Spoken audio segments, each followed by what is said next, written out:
スマートディーパーズビュー、今回はユニバイブというペダルをご紹介したいと思います。1960年代に登場したこのペダルなんですけども、未だに愛用者が多いというか、マニアはですねこの音を追い求めるという伝説のエフェクターだと思います。そんな伝説のエフェクターなんですけども、ご存知の方も多いかもしれませんが、日本製で、日本人のエンジニアによる設計で作られたということで、今回はですねスペシャルということで、その設計者である三枝文夫さん、レジェンドですにご登場いただいて、当時の制作秘話とかですね、あとはいまだに現役で楽器を作ってらっしゃる方なので、その辺のお話も含めて伺っていきたいかなというふうに思っております。どうぞお楽しみに。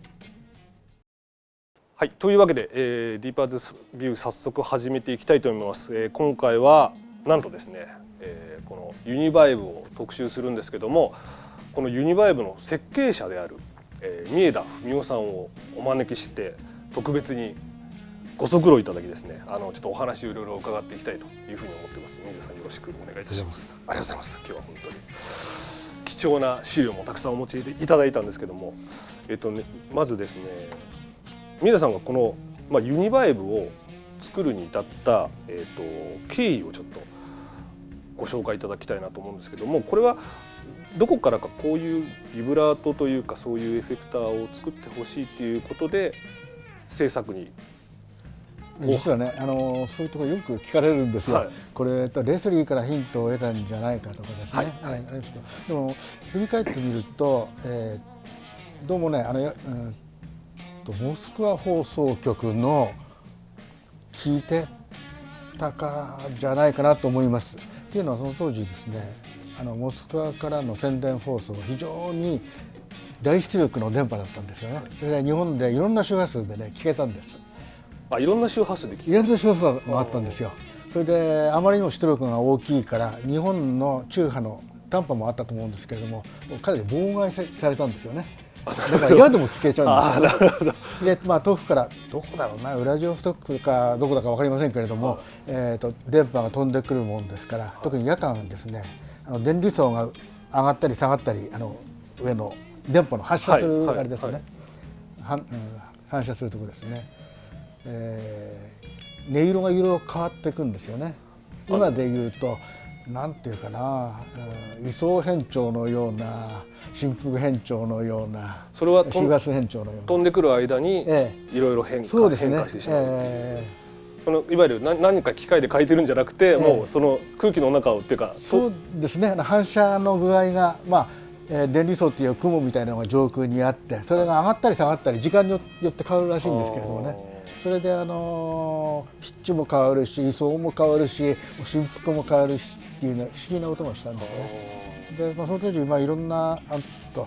エフェクターっていう言葉は多分聞いたことがなかったと思うんです。まだそれすらもないと。ただこういった音楽がああいったふうに変化すると非常にいい感じだなっていう。どういうふうに使うかは具体的な私はプレイヤーじゃないんでね、あれなんですけども、でもこういったことが何かプレイヤーが何かギターを弾くとき、ギターっていう印象があったかどうかもよくあんまり覚えてないですけどね。とにかく音楽に使われたらいいんじゃないかなと思いました。でそれでいろんな方法でですね、実は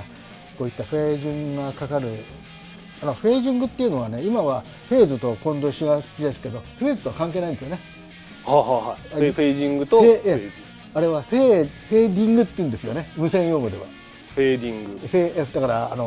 音が絞る、フェード、そうなんですよね。だフェーディングって言ってました。無線用語っていうかアマチュア無線だけやってる見た人がね。いわゆる PH のフェーズじゃなくて FA の方ですね。FAD の方です。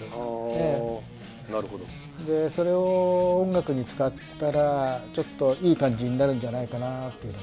気がしました。それでちょっとやってみたんですよね。いろんな方でやりましたけどね。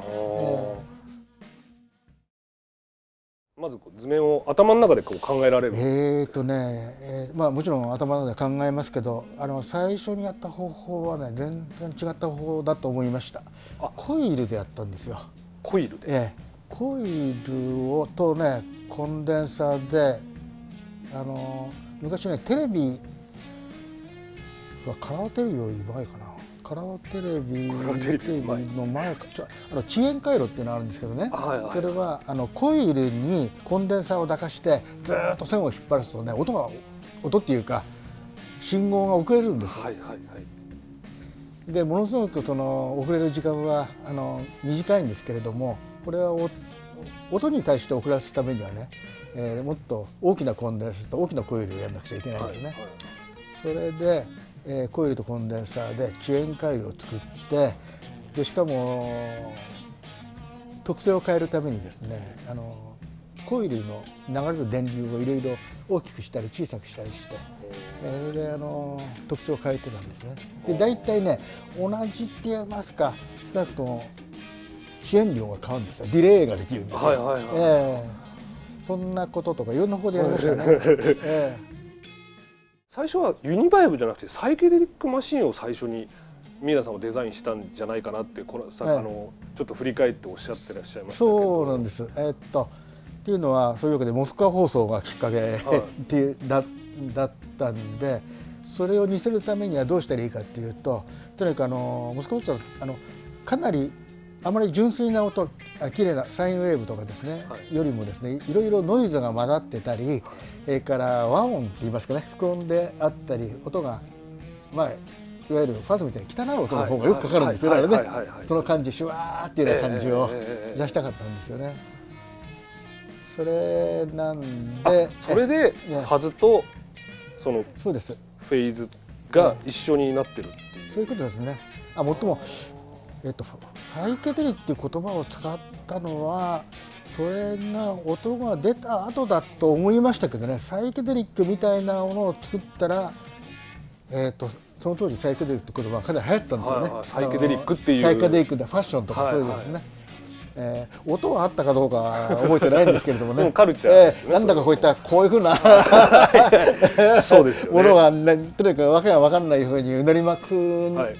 感じですよね。絵なんかがね、そういったイメージがあったんで、それは音が出てから決めたような気がしますけどね。とにかくうねりとちょっと歪み歪みというか、そういうものを音に、だからそれこそサイケデリックのイメージを音に落とし込むみたいな感じで作られる。なるほど。じゃあ綺麗な音で揺らすっていうよりも、それやっぱりラジオで聞いてた音のようにちょっとジジジってそうジジジっていう音が大事だと思いました、その時は。それでファズをつけてつけたんですよね。じゃあサイケデリックサウンドを出すっていうんじゃなくて、その結果的にそれがサイケデリックっぽいイメージとつながったっていう。たまたまね、そのサイケデリックって言葉が流行ってましたんでね、これつけたらどうかなっていうふうなあれになったんですよね。なんとそれで今日はですね、すごいんですけど、三枝さんの手書きのその今ここにサイケデリックマシン実は1台あるんですけど、これは後期のバージョンで、初期のバージョンっていうのが最初のサイケデリックマシンっていうのがあるんですけど、そのサイケデリックマシンのですね、これ後で大きな絵でちょっと撮らせていただきますけど、手書きの使用書というか指示書ですかね、こういう形の、これ外装の絵なんですけども、こういう形のものを作ってはどうかということで、当時三枝さんがこれ手で描かれた、でフロントパネルの絵はサイケデリックマシンというのは入ってないんですけど、箇条書きでサイケデリックマシン使用っていうのがですね、ここには書いてある。もうすでにこの時にサイケデリックマシンっていうのがあるということで、これがまず最初に製品化したという。そうですね。でこれちょっと今見ますとですね、ちょっと今これはあれで多分実物大ですかね、これね。そうかもしれないです。これ実物ですよね。でこれね、秋葉原のラジオストアっていうところでですね、変な市場みたいなのですよね。ありますね。それでね、この筐体っていうかシャーシが売ってたんですよね。もうそのまま。それで製品にしたのもそのスズランドっていうんですけれども、スズランドさん、そこで買ったような覚えがありますね。大して台数は少なかったですけどね。で実はちょっと先ほどですね、三枝さんから今日はこういう音なんだよっていうことで、そのモスクワ放送ですかね、の音源をちょっと聞かせていただいたので、後でちょっとここに差し込みたいと思いますので、ちょっと音を聞いてみてください。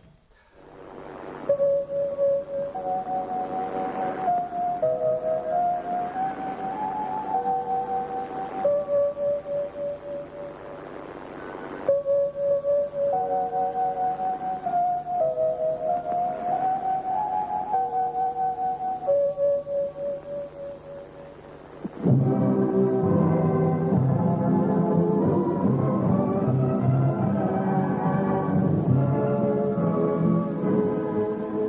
ちらはモスクワ放送局です。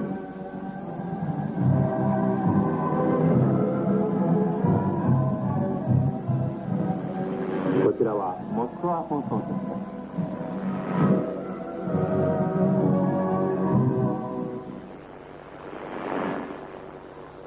こちらはモスクワ放送局です。皆さんこんにちは。ただいまから今日4月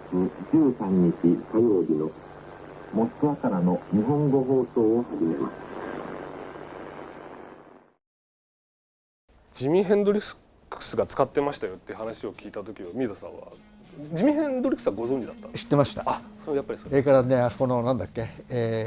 やりましたね、1969年にね、ウッドストック、ウッドストック、はいはい、あれもねニュースとしては知ってました。あ、でもまさかこれを使ってるとは知りませんでした。そうなんですね。だからそのやっぱりあの当時にとんでもない音がするっていうか、多分ヘンドリックスもそのよくレコーディングでわざとああいう効果を自分でこういろいろな機械を駆使してやってたんだと思うんですけど、実際多分ユニバイブを手に入れてからずっとそれを使っていたっていうのはやっぱり同じような音の感覚を持ってらっしゃったんじゃないかなというふうに思うんですけど、あとうまく使えてたというか、表現にうまくこう取り込んでたっていうのがやっぱすごいなと思うんですけど、すごく個性的な音ですよね。その後出てきてもなかなか出てこないというか、で構造がとにかく面白くてですね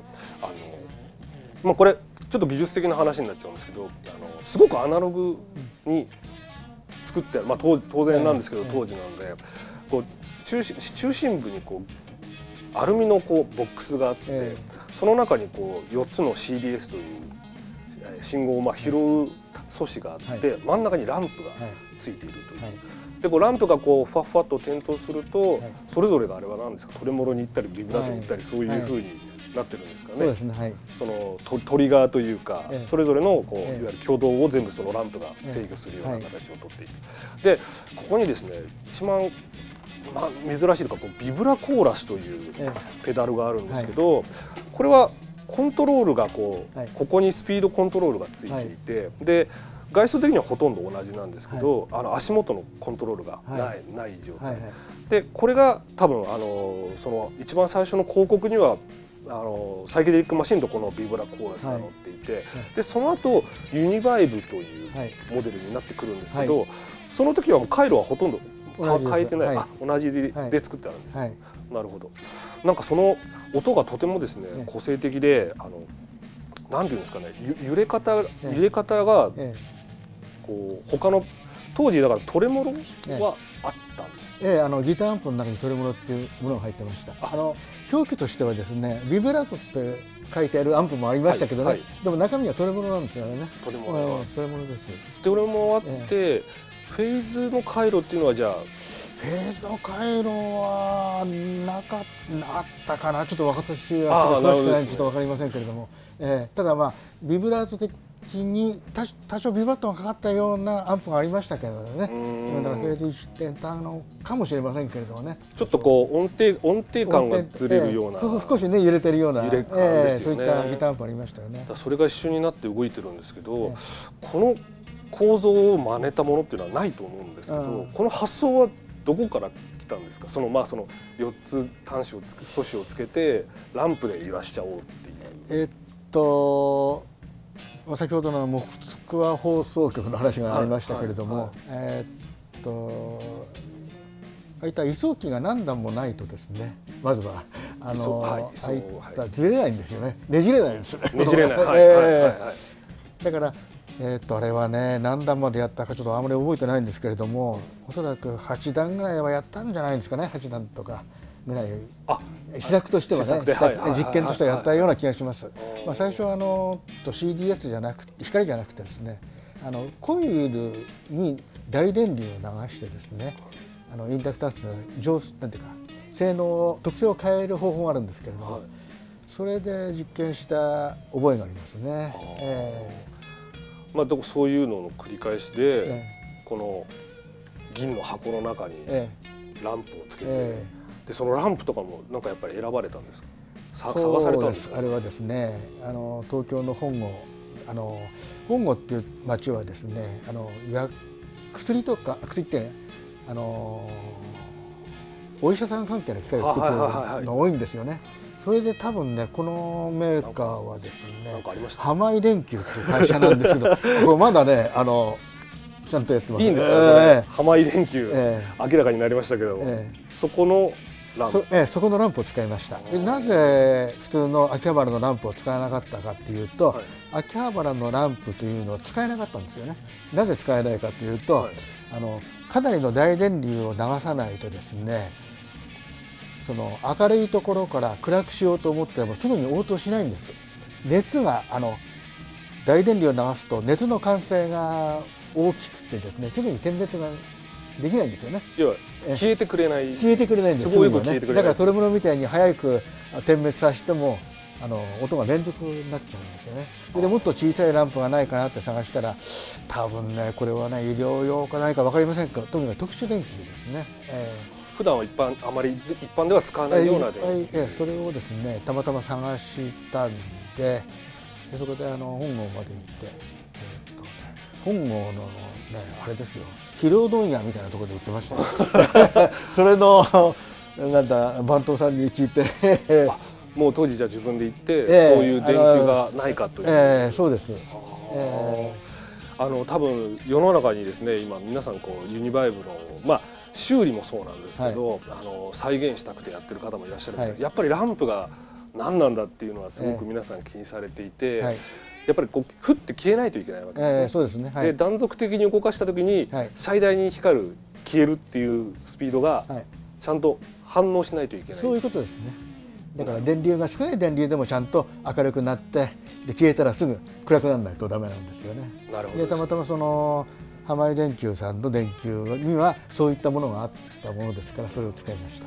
なるほど。LED じゃダメなわけですね。 LED だとあまりにも急についたり消えたりするんで、パッパッパッパッとなってしまう。そうするとちょっと感じは出ないですよね。独特の柔らかさはじゃあやっぱりそのランプ、それから普通の秋葉原で売ってる玉とかですね、自転車なんかに使う玉っていうのは